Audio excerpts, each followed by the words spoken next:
What are the strangest house rules you've seen in a person's house?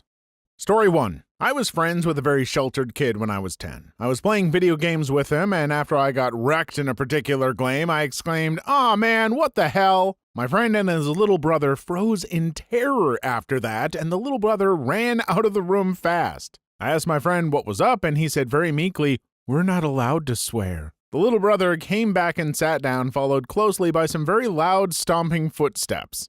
My friend's mom came into the room and said, "Soupy Wolfie, did you just swear? There is absolutely no swearing in this house. Do I make myself clear?" I was in 4th grade, which is around the age that you learn all the swear words and use them a lot because you think it's cool to swear. I was even on the fence on if hell was even a swear or not, but I let it slide and said, "Yes, ma'am, I'm sorry." A little while later, dinner was ready, so they called us to the dining room to eat. On the way over, I passed through the living room and saw a really big, crazy-looking sculpture. I pointed and asked, "What the heck is that?" Again, I was met with the deafening silence as my friend looked at me with his mouth agape. "Soupy Wolfie!" his mother exclaimed from the dining room. "That's it! You're out of here! I told you no swearing!" Perplexed, I replied, "What? I didn't swear. I said heck, not hell." That set her off even more. "Heck is a swear word too, and since you're not respecting our rules, then you need to leave." So I walked home and was never allowed back at their house. I stopped being friends with the kid since it was already a bit of a stretch based on how goody-goody he was. A few years later, when I was in 8th grade, I finished my tennis practice after school and I was leaving the school to walk home. I lived about 3/4 of a mile away. The kid was sitting outside of school on the bench and he was quietly crying to himself. Since he was crying, I walked over to him and said, "Whoa, hey, Tom, what's going on, man? Are you all right?" In between gasps of tears, he said, "My mommy is supposed to pick me up, but I don't know where she is." "What time was she supposed to pick you up?" 4? It was 4:30, which meant he was on this bench for half an hour. "Well, come on, you can walk with me. Your house is just a few blocks past mine. I walk home every day. It's no problem." "I can't." He was still crying and made these long, gaspy cries when he talked. "Why not?" "Sure you can. It'll take like 15 minutes and you'll be home, no problem. Come on." "I'm not allowed to." More crying. "All right, man." I was agitated at this point. "Have fun crying on a bench, then." The kid was smart and did very well academically, but we're in our 30s now, and after college it seemed like he never really did anything with his life. According to Facebook, he's not in a relationship, works at a grocery store, and he still lives in his hometown, which makes me wonder if he ever moved out of his parents' house. With how insulated his parents protected him, I would be surprised if he had the life skills to be able to order a coffee from Starbucks. First off, I grew up with hell being a bad word since I was raised Christian, but even in our fundamentalist church, heck was just fine, so that mom needs to chill a little. But also, yeah, parents, if you want your kids to flourish, don't protect them from every tiny thing. Story 2. Content warning, racism. To skip this story, click ahead 1 minute 50 seconds. I went to a normal elementary school from ages 6 to 10 in South Compton. There was a white kid, let's call him Adam because I forgot his name, whose house I had to go to for a group project. Now mind you, I was an anxiety-filled autistic child, so it was scary enough to go to someone's house as it was. Well, apparently the kid didn't tell his parents that me and 2 others were coming over for the group project. He admitted that no one ever comes over, and so he invited us without permission, probably to be rebellious. So I rang the doorbell, the door opens, and the parents were standing there extremely confused. Adam explained, and they were mad at him, but they looked at me and eventually let me in. Now, I'm half white, half Indian, and so while it was obvious I was a kid of color, I was still good enough. So I'm in the house, we're working on the project, and the doorbell rings. Parents are shocked because they thought it was just me. The door opened, and standing were 2 kids who were black. The kids saw me and Adam and were about to walk in when the parents slammed the door in their faces and began shouting at Adam for inviting black people to their house. The rule was no blacks in their house, living in South Compton with a kid going to school that was 80% black. I had a panic attack from the shouting and they didn't know what to do, so they just told me to go home. I ran back to the shelter, we lived in a homeless shelter at the time, completely in shock. At the time I couldn't fully comprehend what happened, having been in extreme anxiety. But looking back, it's just fricked up but hilarious at the same time. I can't help but laugh and be mad simultaneously, LOL.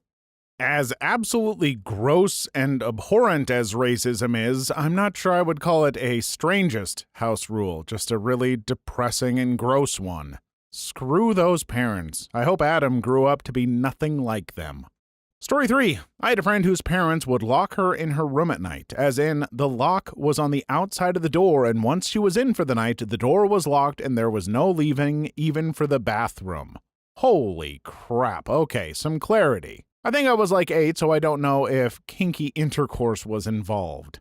This was in the 80s, so it wasn't as frowned upon. Plus, as many of you say, sometimes there's a reason for it. I didn't know these kids very well at all and didn't get to know them beyond this weird thing with the doors. All I remember was that the door was locked at night once they were in for bed. I remember asking about the bathroom, and I feel like she was just like, we go before bed.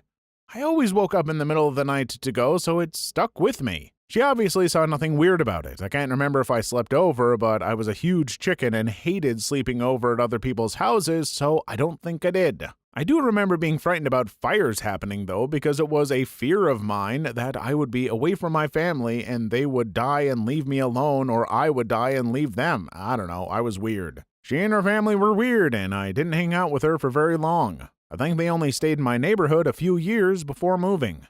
Story 4. My parents, for what it's worth, made me go to bed at 7 p.m. every night from the age of 4 until the age of 16 because I had to share a room with my kid brother. To this day, I also have to go to bed at 10 p.m. when I visit them because I have to walk through their bedroom to get to mine. It's an old house. Another weird rule they have is about bins. Most people have at least a separate bin in their kitchen and their bathroom, right?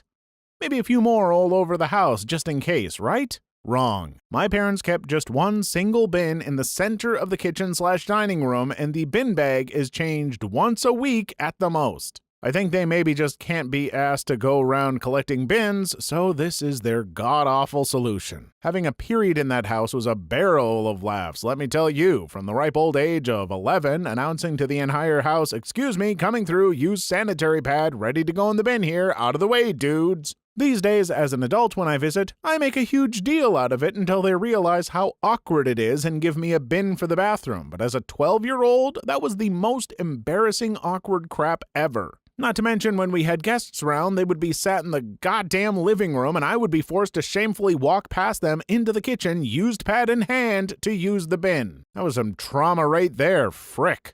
My current house has 2 bins in every room. There is a part of me that's like, hey, that cuts down on the use of plastic garbage bags, so maybe it is an environmental thing, but then, just don't put bags in the bins and wash them out if you're gonna be that way. Don't do this.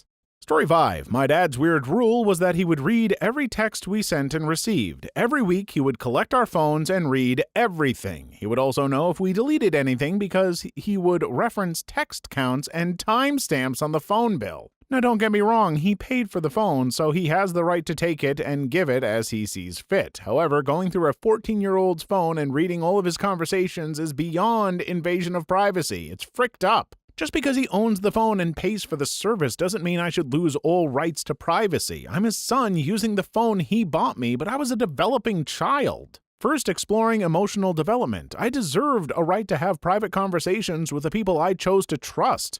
With how strict my dad was, I couldn't discuss anything over text. I'd get yelled at for a joke he thought was inappropriate, even if I didn't send it, but received it. You shouldn't be talking to people who make jokes like that. They're a bad influence. It was horse crap. No amount of logic or reasoning would convince him to amend the rule. So what did I do? Start sending/receiving 18 to 20K messages a month.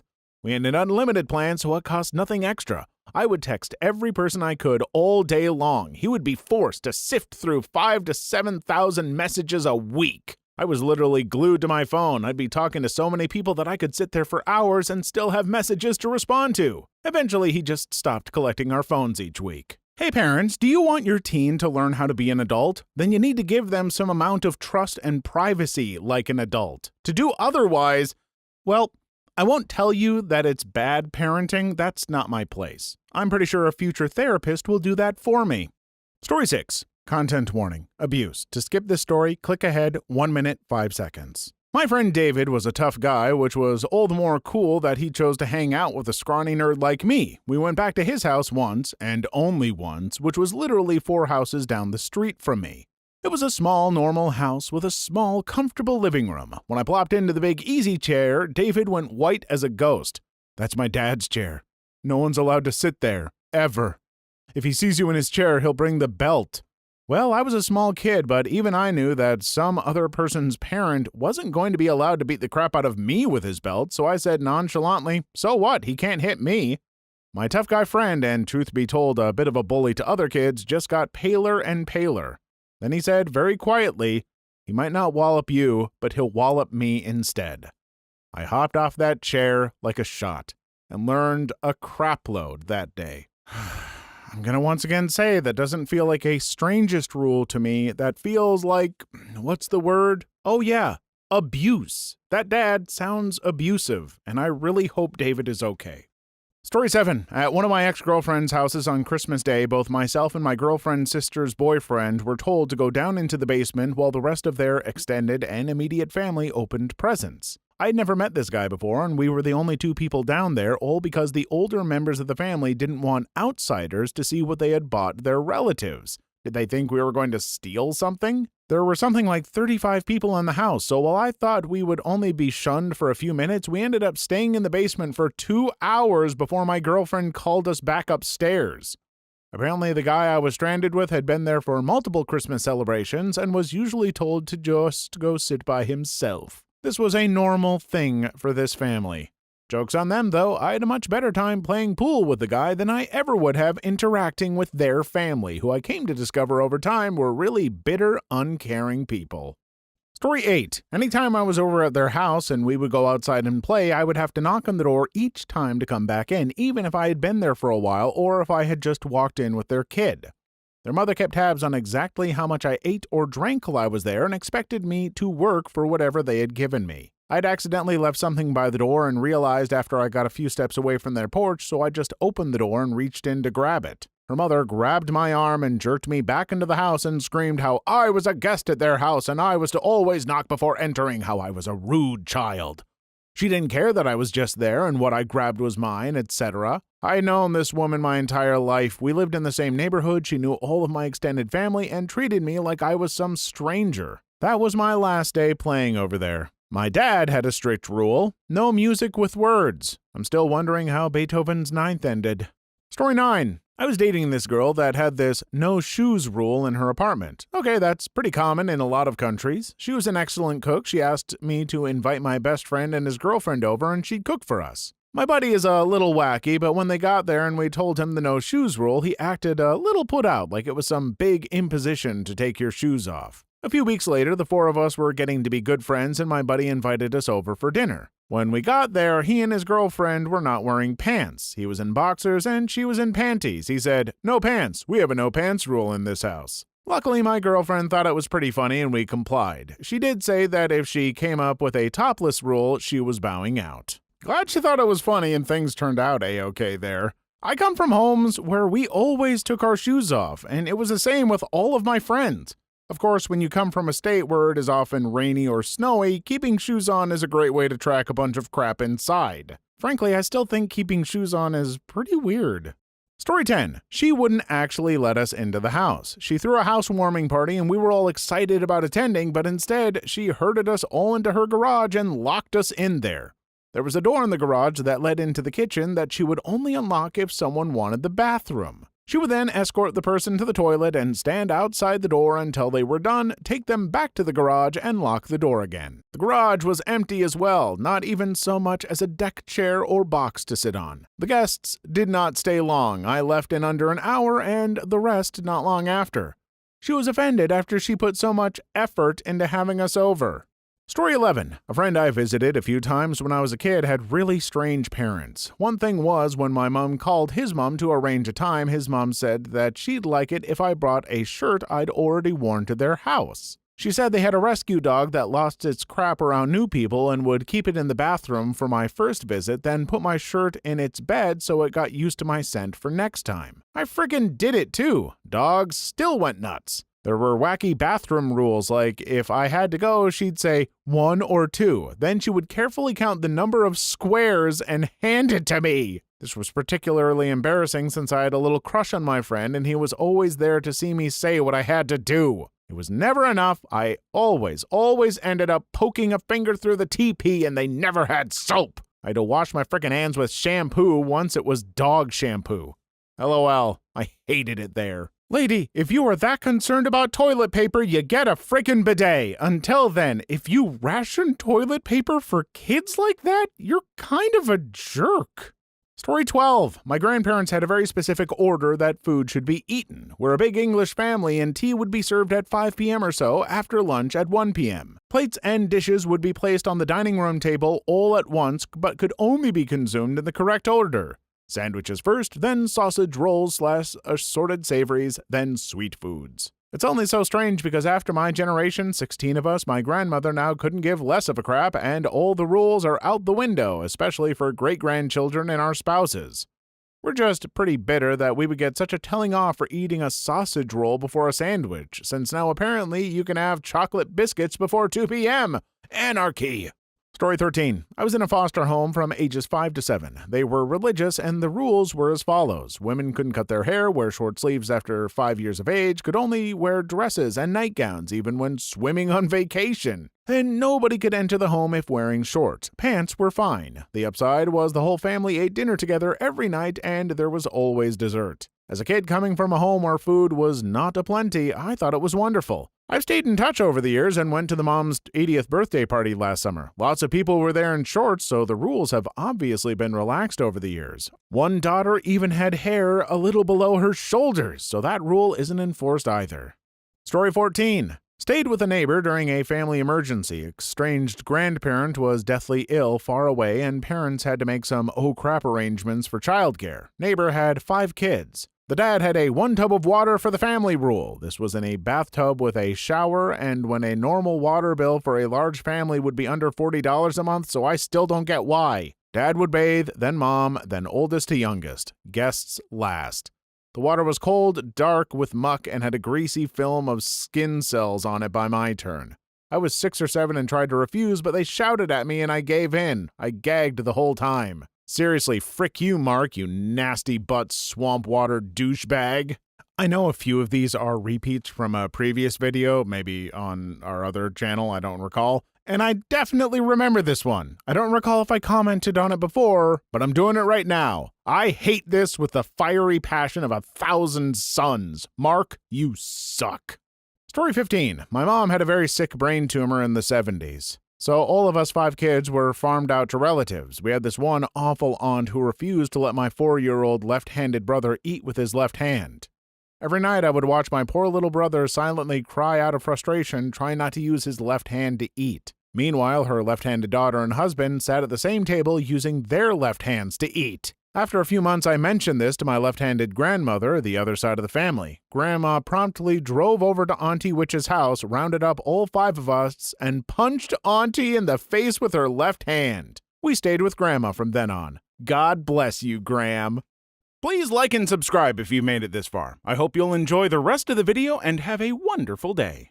Story 16. No hitting, but putting your hand on them and hitting your own hand was an acceptable loophole. The father convinced the kids that the heel or butt of the bread was the best and that kids had to take turns because either loaves were going bad from both heels being snatched. I arrived with my friend and they weren't present when groceries were brought in.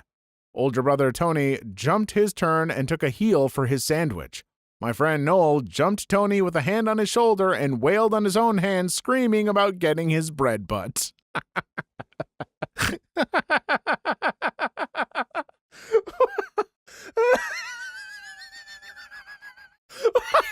Why is that so funny?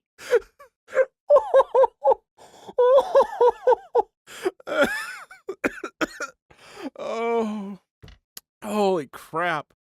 Story 17. I lived with my grandmother and our house has 2 bathrooms. One bathroom is her bathroom exclusively and the other bathroom is everyone else's bathroom. If you use her bathroom, you're shunned from seeing her or being in her home for life. My cousin and her 3 kids, her great-grandchildren, have been banned from seeing my grandmother ever again because we completely forgot to tell my cousin's ex-husband about the bathroom rule. It's not a loss. My cousins and kids are better off without her. Story 18. Growing up, myself and often with other friends would do sleepovers at a buddy's house. He was a bedwetter and wore diapers to bed, but we were cool with it. Never any teasing or anything. His mother would demand that we all wear diapers to bed when sleeping over, which was odd, but it made our buddy even more uncomfortable about his situation. Poor dude would apologize constantly about the fact that we had to use them too. Story 19. I'm a medic, so we go into people's homes every day. We had a cardiac arrest, so we were working as a man, and the wife was having a fit about the mess we were making. Yes, there was some garbage from the pads, needles, meds, but we put all of it in our jump bags. She was screaming at us about it. I told her that her husband was very sick and we were doing everything we could to help. She said she didn't care if he died as long as we didn't make a mess. Am I allowed to say that she is kind of a bad person? I really try not to judge too much or too harshly when I comment, to mixed success, admittedly, but that's bad. Story 20. Had a babysitter when I was around 8 and my sister was 5. The rule was all day we had to sit on the stairs. No couch, no kitchen table, nothing. Literally had to stay on the stairs the whole day, which was pretty freaking uncomfortable even to my 8-year-old body. And me and my sister were pretty well behaved, so we did it without much question. When my mom would come pick us up and start talking on for what seemed like forever, of course we would get to sit on the couch. Only years later did I realize how weird and crappy that was. Story 21. My neighbor's house for breakfast. They put powdered sugar and syrup on the table for waffles. I thought, oh yeah, I only get syrup at my house, and doused the waffles with powdered sugar. I pick up the syrup. We only use one or the other at this house, the mom says. I ate dry and tasteless powdered sugar-covered waffles that day. And those waffles weren't great. Honestly, if I have French toast, give me just a little powdered sugar and maybe some berries. That's all I need. But I also make amazing French toast. Story 22. They all shared a towel after showering. One towel for everyone for 1 or 2 days. When I visited, I asked where the towels were so I could shower after the pool. They looked at me like I had 2 heads. Explained the towel situation because you're clean when you dry off, so it's still clean. Yeah, Mr. Friend's dad, I don't want to dry my face after you've dried your balls on it. Story 23. I landed a summer babysitting job when I was 15 or 16 and got yelled at because I took Cheetos, Doritos, and pretzels and put them all in the same bowl. They were snack-sized bags, and I'd eaten a whole bowl full, but there must have been crumb evidence for Sherlock Mom. She said, "We don't mix our food in this house." And then she fired me soon after because she said she wasn't comfortable with me doing stuff like that around her kids. Story 24. The parents of a girl I dated in high school had the rule of after 5 or 6, it varied, usually after dinner, lock yourselves in your rooms. So for most of the night, her and her little sister were just locked in their rooms, not allowed to leave to use the bathroom. Before bed on a school night, they get called downstairs for any last things they needed before bed. I never liked that family. If you don't want to deal with kids in the evening, don't friggin' have kids. You shouldn't kennel your kids like dogs. I also don't kennel my dogs because my Pitty sleeps next to me and our Great Dane roams the house and sleeps on the guest bed in my unlocked office. I treat my dogs better than those parents treat their kids, at least in that regard. Story 25. I grew up in Mexico. My school had a lot of exchange programs abroad, so in 9th grade I went to Boston. I stayed with a guy from the high school and his dad. Pretty weird family, but the strangest thing was that his father told me that I could not flush pancakes in the toilet. He literally meant pancakes. It was not a euphemism because I asked his son about it and he said, yeah, there was an incident once. Story 26. My friend's mom was a huge germaphobe, so she kept bottles of hand sanitizer and a stack of napkins by the door, and you had to use them before entering the house. If you didn't, she'd close the door in your face. Also, she required anyone who wanted to pet her dog or cat, you had to brush them before and after to help diminish any harmful human toxins. Story 27. You are never to touch the dining table with your hands or arms, however slightly or briefly. You are to sit straight up on furniture. You will never put your feet up, sit sideways, or lay down. You will absolutely never nap on the couch. You may sleep in your bedroom at night, and that is it. I don't like visiting my aunt's house very much. Story 28. No attacking unarmed players in GoldenEye. After taking an easy kill and being told of the house rule, I decided to go karate chop only and told them I was fine with being shot at while unarmed. They were fine with that adjustment to the rule until it turned out neither of them could hit something running circles around them up close. I was then told I was cheating. This is where we find out you were playing odd job, and in fact your friends had every right to be upset with you. Cheater. Story 29. So a few years back I was at a party and the homeowner had a list of house rules on a chalkboard. The one that sort of made me double take was overnight guests are asked not to wank. I was a little confused. I mean, nobody wants to think of someone else jerking it in their home, in their sheets, but that seems a little weird. Was there an incident that incited this? Story 30. Not sure if it counts as a house rule, but I had a good friend whose family didn't drink anything while eating meals. They were convinced drinking something right after chewing would crack their teeth. So I'd always be the only one with a beverage at dinner. Story 31. My mom's friend wouldn't let you have a drink at the dinner table because she didn't want you to fill up on water and not finish your food. It didn't matter what it was or if you choked, no liquid until after dinner. She would also make you eat everything, or she would save it for you to finish later, or just wouldn't let you leave the table until you were done. Story 32. I once had a sleepover party at a Christian girl's house in elementary. They had random pieces of duct tape on the floor in the hallway, and if I remember correctly, we had to jump/step over them because that's where knives were dropped. Kinda like a superstition. Except I didn't get it, and it still makes no sense to me to this day. You mentioned she was a Christian girl. Is that because you believe this might be a Christian superstition? Definitely nothing my childhood church ever mentioned. I mean, it sounds like it could be, I suppose, but I would love to find out where that comes from. Story 33. When I was probably 7 or so, there was a kid down the block. I think he lived with his grandparents who were weirdly strict with water. No using the hose to play in during a time of sprinklers and water balloons to beat summer heat, and I think remembering him saying he'd have to pay $1 for a cup of water. Story 34. Unspoken, but I had a friend, and when we sat down at her family dinners, we had to wait until the dad started eating before everyone else could. First meal I ate there, I just dug in, and everyone looked at me sideways until I stopped. This was 2013. Story 35. I had a friend growing up who wasn't allowed to plug anything in, so basically anyone under 16 wasn't allowed to touch plugs at her house. I think we were 10 and I was definitely allowed to plug and unplug things at my own home, so this was really baffling to me. Story 36. One of my friends had a sheet/clipboard in the bathroom where he asked anybody who took a crap to record the day, time, and guessed length of the poop. Apparently he gives the winner a gram of weed every month, LOL. I kind of hate this because please stay out of my business. But on the other hand, I have a really balanced, fiberful diet and great regularity. I feel like I could win. Story 36. Whenever I went over to a friend's house, I wasn't ever actually allowed inside. Instead, we always hung out in a trailer that was parked right outside of his place, and if we needed to use a bathroom, the mother forced us to go in a bucket. Story 38. My step-grandmother does not let anyone under 16, what she considers children, sit on her furniture. They have to sit on the floor. It should be noted that this rule didn't apply to her biological grandchildren. Story 39. My friend's mother absolutely refuses to let guests pour their own drinks, not just insisting, "Oh, let me pour that for you," but will actually get mad if you do it yourself. This doesn't apply to food. Story 40. I babysat for a family that locked us in the house. I called my dad and he said if I felt trapped, I could throw a chair through a window and he'd cover it, no question asked. Never babysat for them again. Story 41. Eat one popcorn at a time every freaking time. I only watched 3 movies at his house. Story 42. No speaking above what was essentially a whispered volume. Girlfriend's father considered loud talking, what the rest of us considered normal volume talking, to be trashy. Sounds like her dad came out of some weird stereotype of a Victorian gentleman or something. Either that or he was a daredevil with super hearing. Either way, not a fan. Story 43. I once had a friend's mom tell me, "We sit down to pee in this house." I guess I get it, and it would have made sense other than I'm a girl. How the hell did she think I took a leak?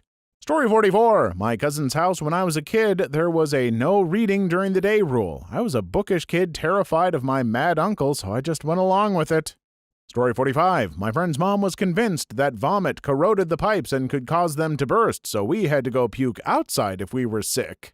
Story 46. I had a friend whose mother got upset every time I used the word "jeez" because it was used instead of saying Jesus, which I was unaware of at the time since I was 6. That lady needs to lighten up.